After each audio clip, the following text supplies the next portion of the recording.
สวัสดีครับกลับมาพบกับ Cat Fight ทีครับเวลาดีๆ1 ทุ่มตรงนะครับที่เราจะกลับมาเจอกันนะครับวันนี้ผมก็ไปทีแมนนะครับก็จะแนะนำเทคนิคในการอัปเกรด Windows 10 ให้เป็น Windows 11 ผ่าน Windows Insight โปรแกรมนะครับซึ่งเป็นขั้นตอนที่ทาง Microsoft เองเนี่ยแนะนำมาว่าถ้าเกิดใครอยากจะเป็นผู้ร่วมทดลองนะครับในการใช้งาน Windows 11 นะครับก่อนที่จะเปิดให้อัปเกรดจริงๆเนี่ยก็สามารถเข้าไปร่วมในโปรแกรม Windows Insight โปรแกรมกันได้นะครับเอาล่ะเดี๋ยวเรามาดูดีว่าขั้นตอนในการเข้าไปร่วมและการอัปเกรดจาก Windows 10 เป็น Windows 11 นั้นทำยังไงไปดูกันเลยครับก่อนอื่นนะครับจะเข้าไปร่วมเนี่ยเราต้องดูก่อนว่าคุณสมบัติของคอมพิวเตอร์เราเนี่ยสามารถเข้าร่วมการใช้งานกับ Windows 11 ได้หรือเปล่านะครับก็ต้องบอกว่าสเปคที่เขาแนะนำจริงๆก็คือตอนนี้อยู่ในส่วนของตัวเว็บไซต์ของทาง Microsoft นะครับพี่ทิ้งลิงก์ไว้ด้านล่างแล้วก็คือเขาจะบอกว่า CPU ต้องเป็น64 บิตนะครับ RAM 4 กิกนะครับ Hard Disk 64 นะครับตัวเฟิร์มแวร์ก็เป็นเรื่องระบบความปลอดภัยเนี่ยก็คือเป็นปกติอยู่แล้วนะครับแต่ว่าที่สำคัญคือตัว TPM หรือ Touchpad Module นะครับก็คือตัวเนี้ยเป็นการเข้ารหัสอันนี้เขาบอกว่าต้องเป็นเวอร์ชัน 2.0 นะครับเดี๋ยวต้องบอกว่าของพี่เนี่ยเป็นเวอร์ชัน 1.2 เดี๋ยวพี่จะลองดูว่ามันอัพได้หรือเปล่านะแล้วก็การ์ดจอเนี่ยเป็น DirectX 12 นะครับแล้วก็ขนาดจอภาพนะครับก็คือต้องมากกว่า 720p นะครับก็อันนี้ปกติอยู่แล้วนะครับในส่วนของ Windows ที่สามารถอัพได้ก็เป็น Windows 10 Home ขึ้นไปนะครับเอาละตอนนี้ก็คือในส่วนของคุณสมบัติที่ทาง Microsoft เนี่ยเขาแนะนำมานะครับซึ่งตอนนี้ก็จะมีโปรแกรมชื่อว่า Why Not Windows 11 นะครับ Win 11 นะครับตัวนี้นะครับก็เป็นตัวโปรแกรมช่วยรีเช็คนะครับซึ่งก็เป็นตัวช่วยรีเช็คเบื้องต้นนะครับแต่ต้องบอกว่าเขาเนี่ยนะครับแนะนำว่าตัวในส่วนของการที่จะทำใช้งานร่วมกับ Windows 11 เนี่ยต้องเขียวหมดนะครับพี่ก๊อฟติดอยู่ที่ TPM เห็นไหมนะครับแล้วก็ตัว CPU เนี่ย compatible เนี่ยอันนี้มันยังไม่รู้จักเพราะว่า CPU ของพี่เป็น Xenon นะครับทั้งหมดนี้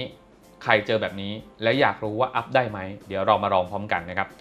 ก่อนอื่นก็ต้องเข้าไปในส่วนของตัว Windows Insight โปรแกรมนะครับให้กดที่ Start ครับกดที่ Setting ครับจากนั้นนะครับให้เข้าไปที่ Upgrade and Security นะครับเห็นอะไรไหมครับ Windows Insight โปรแกรมถ้าไม่มีแสดงว่าคุณยังไม่ได้อัปเดต Windows ไปอัปเดตให้เป็นเวอร์ชันล่าสุดนะครับก็จะดีมากเพราะมันจะมีหัวข้อ Windows Insight โปรแกรมนะครับกดเข้าไปครับหลังจากนี้นะครับเนี่ยฮะมันก็จะบอกว่าให้คุณ get start นะครับก็คือคุณก็กด get start เข้าไปนะครับเพื่อที่ว่าคุณจะต้อง log in register เข้าไปนะครับเอาล่ะหัวข้อคุณจะต้องการจอยไหมกับ Windows Insight โปรแกรมเราต้องการจอยครับเพราะเราอยากจะไปลองเล่นนะครับกดเข้าไปเลยครับ sign up ครับนะครับ Windows Insight โปรแกรมยอมรับไปเลยครับแล้วก็ submit ครับพอตรงนี้นะครับมันจะมีให้กด link address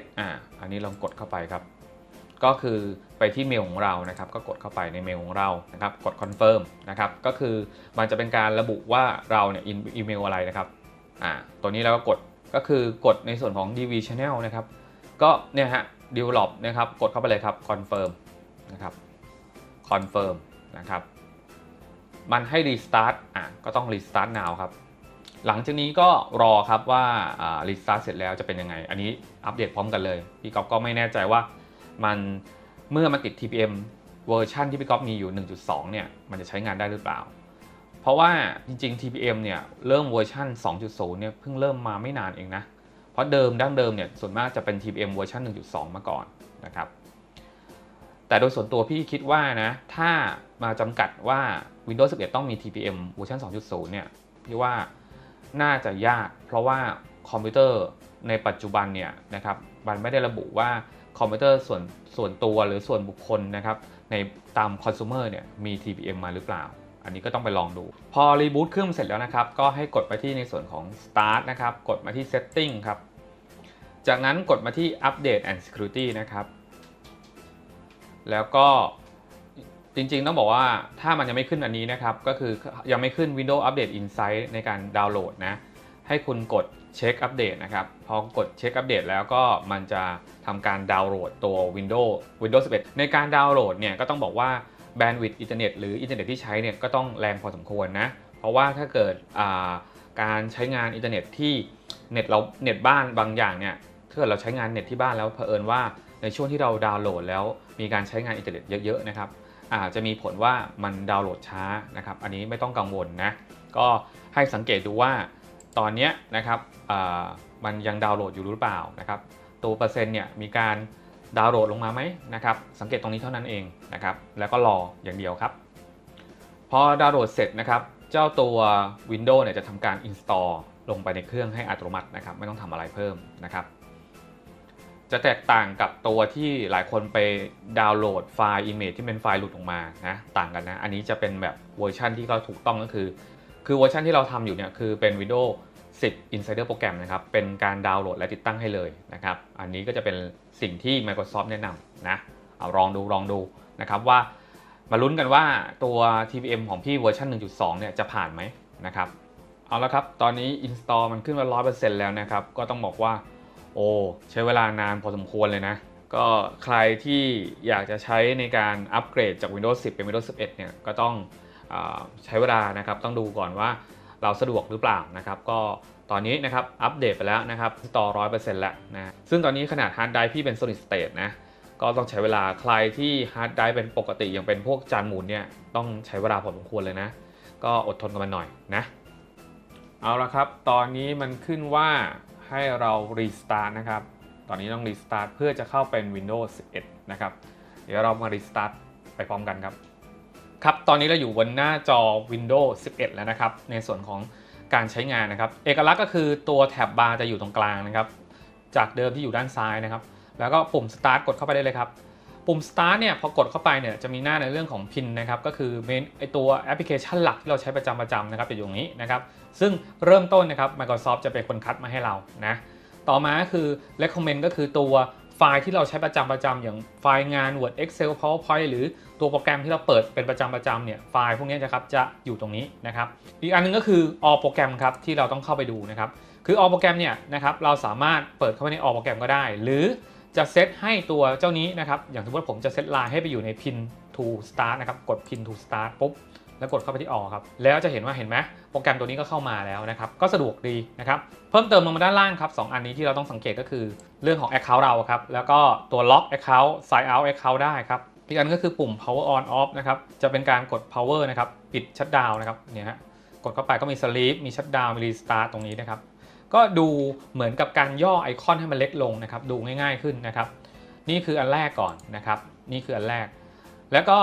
ถ้าเกิดสมมุติว่าเราต้องการย้ายให้ไปอยู่ด้านซ้ายทำได้ไหมทำได้ครับก็ให้คลิกขวาครับแล้วก็เลือก Task Setting ครับพอเข้ามาที่ Task Bar ครับก็ให้เลือก Task Bar Behavior นะครับกดตรงนี้ครับมันจะมีให้เลือกระหว่างเป็น Center ก็คือตรงกลางนี้แล้วก็ Left นะครับตรงนี้ก็คืออยู่ที่คุณจะเลือกนะครับแต่ว่าพี่ก๊อฟขอเลือกไปตรงกลางแล้วกันแหมไหนๆก็ใช้ Windows 11 แล้วนะครับที่เหลือก็จะเป็น Auto นะครับอันนี้นะครับก็ตั้งค่าได้นะครับเอาละตรงนี้ก็คือเรื่องของตัวนี้นะครับมี Widget นะครับมี Search มีตรงนี้เปิดปิดได้ครับเราต้องการให้มันมีในแท็บบาร์ตรงนี้นะครับที่มันมีมาให้นะครับส่วนไอคอนที่เหลือนะก็จะมีเรื่องของการ add ไอคอนที่ต้องการให้อยู่บนตัวด้าน desktop ตรงนี้นะครับด้านขวานะครับเราสามารถเลือกได้นะครับอันนี้ก็เป็นอันนึงที่อยู่ตรงนี้คือสิ่งที่พี่ก๊อฟสังเกตก็คือตรงนี้นะฮะเพิ่มเติมนิดนึงก็คือจะสังเกตว่าตัวในส่วนของการใช้งานนะครับเมนูต่างๆในการเข้าไป setting เนี่ย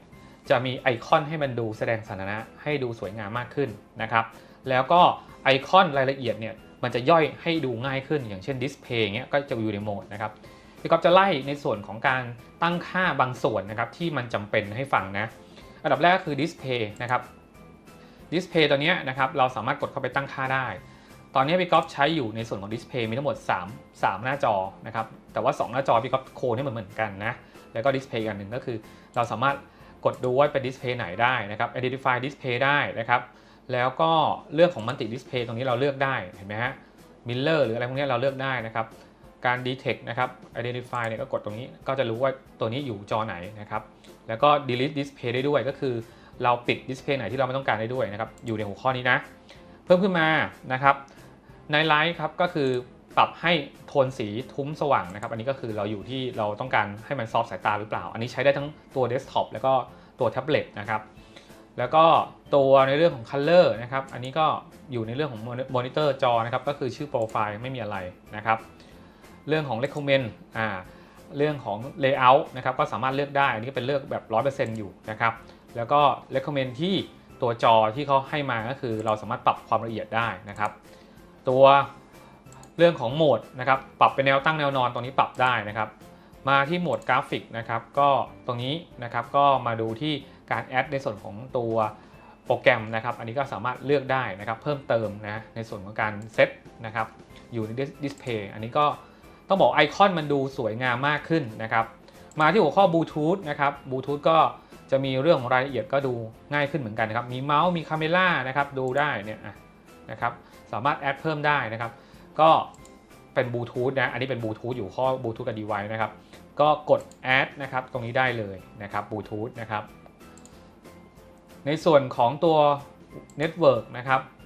อินเทอร์เน็ตนะครับก็ไม่มีอะไรมากนะครับก็จะหน้าตาจะคล้ายเดิมก็คือเรื่องของการใช้งานอินเทอร์เน็ตนะครับเรื่องของ IP ต่างๆนะครับอันนี้ก็สามารถดูได้แล้วก็มาที่แอปพลิเคชันนะครับก็จะเป็นเหมือนคล้ายเดิมที่เป็นในส่วนของ Setting แต่ดูจะง่ายขึ้นเพราะว่าตัวแอปพลิเคชันก็จะมีเรื่องของการ Set Default App นะครับว่าต้องการเป็นแอปอะไรเริ่มต้นนะครับแต่จากที่ลองนี่คือจะเห็นว่ามันมีดีเลย์เห็นไหมมันมีดีเลย์พอสมควรนะแล้วก็ Account ครับ Account ก็เหมือนกันก็คือตัว Sign in อีเมลนะครับเราก็มีเหมือนกันนะครับเหมือนเดิมนะครับตัวนี้ก็สามารถเข้าไปเซตได้นะครับตั้งค่าพาสเวิร์ดได้นะครับอันนี้อีกอันนึงก็คือตัวภาษาอันนี้ก็สำคัญเหมือนกันภาษาและเวลานะครับกดเข้าไปก็เป็นอัตโนมัตินะครับแล้วก็สามารถเลือกได้นะครับโซนไทม์เวลานะครับเรื่องของ region ก็คือตัวภาษาพื้นฐานหลักของเราเนี่ยเป็นภาษาอะไรไทยอังกฤษนะครับเราสามารถเลือกได้นะครับอีกอันนึงที่ต้องสำคัญเหมือนกันก็คือเรื่องของตัวคีย์บอร์ดถูกไหมครับเวลาเราจะเลือกคีย์บอร์ดนะครับกดเข้าไปแล้วก็เราก็กดไปที่ Advanced นะครับ Keyboard Setting นะครับอันนี้ก็สำคัญเหมือนกันเพราะเราต้องการเปลี่ยนตัวอักษรนะครับเผื่อใครลงใหม่นะครับก็กดตรงนี้นะครับแล้วก็กดเข้าไปเซตเป็นตัวหนอนนะครับหรือเซตเป็นตัวภาษาอย่างอื่นก็ได้นะครับ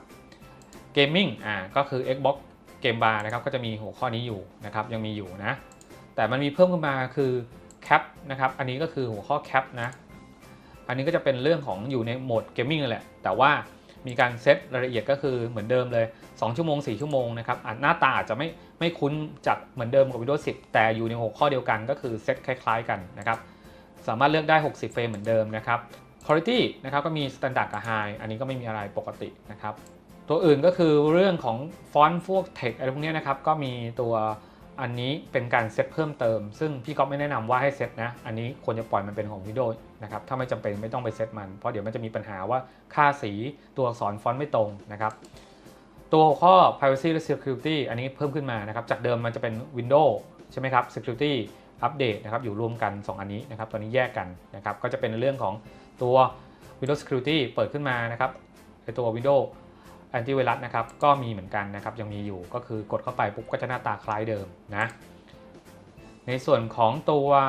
Windows Update นะครับอันนี้ก็จะเป็นการให้เช็คอัปเดตแล้วก็เลือกได้ว่าต้องการหยุดอัปเดตได้กี่วันนะครับแต่ต้องบอกว่าคุณเข้าไปในส่วนของ Windows Insight โปรแกรมเนี่ยจริงๆแล้วคุณควรจะต้องลองอัปเดตด้วยนะเพราะว่าถ้าคุณไม่อัปเดตเนี่ยบางครั้งเนี่ยมันจะมีบั๊กแล้วเขาปล่อยอัปเดตแก้ไขมาให้แล้วคุณก็ต้องได้ในส่วนของการแก้ไขจากตัวสวิตช์พวกนี้ด้วยนะครับแล้วก็กดอัปเดตนะครับโดยหลักๆก็ถ้าถามพี่ก็คือไม่มีอะไรมากนะครับก็คือหน้าตาเปลี่ยนไปดูใช้งานง่ายขึ้นนะครับฟังก์ชันต่างๆเนี่ยสามารถกดเข้าไปดูได้นะครับ Recovery อยู่ตรงนี้นะครับคือตอนแรกเมื่อก่อนจะอยู่ด้านนี้ตอนนี้คราวนี้มันอยู่ง่ายๆคือมี Recovery นะครับมีตัว About นะครับดูที่ว่าตอนนี้เป็น Windows 10เวอร์ชันไหนนะครับก็เนี่ย Windows 11นะครับ Pro 21H2 นะครับอันนี้ก็คือเวอร์ชันนะครับแล้วก็มีรีโมทสามารถรีโมทได้ Product Key อันนี้ค่อย Activate เพราะอันนี้มันออโต้อยู่แล้วนะครับกลับเข้ามาเวลาเรากลับก็คือกดไปด้านบนนะครับกดตรง Setting นะครับกลับมาที่หน้าหลักของเรานะครับแล้วก็เดี๋ยวขอดูในส่วนของ Recovery ซิมันจะมีให้ Recovery ไหมก็ยังมีให้ Recovery นะครับก็อาจจะมีเรื่องของการRecovery คืนในกรณีที่เรานั้นต้องการย้อนกลับไปแต่ว่าตัวนี้นะครับพี่ไม่แน่ใจว่าการจะย้อน go back เนี่ยกลับไปเนี่ยเดี๋ยวลองกลับมาดูซิว่า go back มันจะสามารถนี่ไงมันจะมีข้อมูลว่าคุณเกิดอะไรขึ้นนะอันนี้ก็คือเพราะเราอยู่ในช่วงของการทำวิจัยของเขาร่วมกันนะครับอันนี้ก็ต้องใส่หัวข้อเข้าไปนะครับแล้วกด next แล้วก็เช็คอัปเดตนะครับกลับไป Windows 10 เห็นไหมอันนี้ก็สามารถกลับได้เพราะตอนนี้เราอัปเดตแบบถูกต้องก็คือหมายความว่าเราอัปเดตผ่านเจ้าตัว Windows Insider โปรแกรมนะครับก็คือเป็นเหมือน developer เข้าไปนะครับละ ทั้งหมดนี่ก็คือ Windows 11 นะครับที่เราควรรู้นะครับก็เชื่อว่านะครับใครที่สนใจนะครับอยากจะเล่นนะครับก็ทำวิธีนี้คือเป็นวิธีที่ถูกต้องแล้วจริงๆก็เป็นวิธีที่เหมาะสมที่สุดนะครับอีกอันนึงครับที่ต้องรู้ไว้นะครับก็สำหรับคนสายเกมนะครับก็คือตรงนี้ต้องบอกว่าเราสังเกตเราคลิกขวานะครับเราจะมีคำว่า NVIDIA Control Panel นะครับสังเกตไหมไม่มีเลยเห็นไหมเราสามารถกดโชว์ more option นะครับตรงนี้ก็จะเกิดมาให้เห็นว่า NVIDIA Control Panel กดมาได้เลยตรงนี้ก็คือสามารถกดไป setting ได้นะครับแล้วจากที่พี่มองเห็นไหมพี่ก๊อฟกดเนี่ยยังช้าเลยเห็นไหมมันต้องบอกว่ามันเป็นบั๊กบางส่วนนะต้องดูด้วยนะไม่ต้องคือมันพวกนี้มันไม่ได้เร็วเพราะว่าตัว performance หรือการทำงานตอนนี้มันยังอยู่ในช่วงทดลองนะอีกอันนึงที่พี่ก๊อฟคิดว่าน่าจะเหมาะกับเรานะครับก็คือเรื่องของโฟลเดอร์ต่างๆเนี่ยเห็นไหมดูสวยงามมากขึ้นนะครับที่พี่ชอบเลยนะสมมติพี่ก๊อฟกดเข้าไปคำว่าถ่ายทำของพี่ก๊อฟแล้วกันคลิกขวานะครับเห็นเลยไหมอันนี้คือมันเป็นเครื่องมือน่ารักอันนี้คือกรรไกรคือคัตอันที่2คือ copy นะครับอันที่2ก็คือ rename แล้วอันที่3คือ delete อันนี้ก็คือเป็นไอคอนง่ายๆเลยแล้วก็ pin to quick ก็คือหมายความว่าถ้าเราต้องการให้ตัวนี้ไปอยู่ใน quick ในส่วน access นะครับก็สามารถเลือกได้นะครับ pin to start ด้วยอันนี้ก็คือไปอยู่ที่หน้าหลักของเรานะครับบีบอัดไฟล์เป็นคอมก็เป็น zip ได้ด้วยอันนี้ก็คือมาจากตัวของ Windows แล้วอันนี้เป็นโปรแกรมที่ Windows มีให้เราเลยนะครับแล้วก็ property นะครับที่สำคัญคือมี open ตัวนี้นะครับก็คือเป็นคล้ายๆชุดคำสั่ง DOS นะครับอันนี้ก็เป็น Windows PowerShell นะครับสำหรับใส่คำสั่ง DOS ได้อันนี้นะครับเวลาสำหรับคนที่ทำเป็นโปรแกรมเมอร์นะครับแล้วก็นอกนั้นก็ไม่มีอะไรครับก็ในส่วน Copy and Paste ก็มีตรงนี้นะโดยหลักๆภาพสวยขึ้นครับภาพสวยขึ้นแล้วก็การใช้งานไอคอนดูน่ารักขึ้นนะครับแล้วก็อีกอย่างนึงสำหรับคนที่เกิดสุดท้ายนะครับใครที่ถามว่าต้องการเปลี่ยนเป็นตัวDark Mode ได้ไหมนะครับเพราะว่าตอนนี้มันโหมดในส่วนของ Windows Standard จะเป็น Light Mode นะครับก็เข้าไปที่ในส่วนของ Personal Light นะครับแล้วก็ไปเลือกได้นะครับมันจะมีโหมดให้เลือกนะครับไอตัว Color เห็นไหมนะครับ Color ตรงนี้นะครับมันสามารถเลือกได้ในส่วนของ Dark Mode ด้วยนะครับเรียบร้อยแต่ตอนนี้เมื่อกี้ยังไม่เปลี่ยนใช่ไหมแล้วกดใหม่คือมันจะค่อยอินเทอร์เฟซมันจะค่อยเปลี่ยนนะครับตรงนี้นะครับเมื่อกี้ยังเป็นขาวตอนนี้เป็นดำแล้วเห็นไหมนะครับ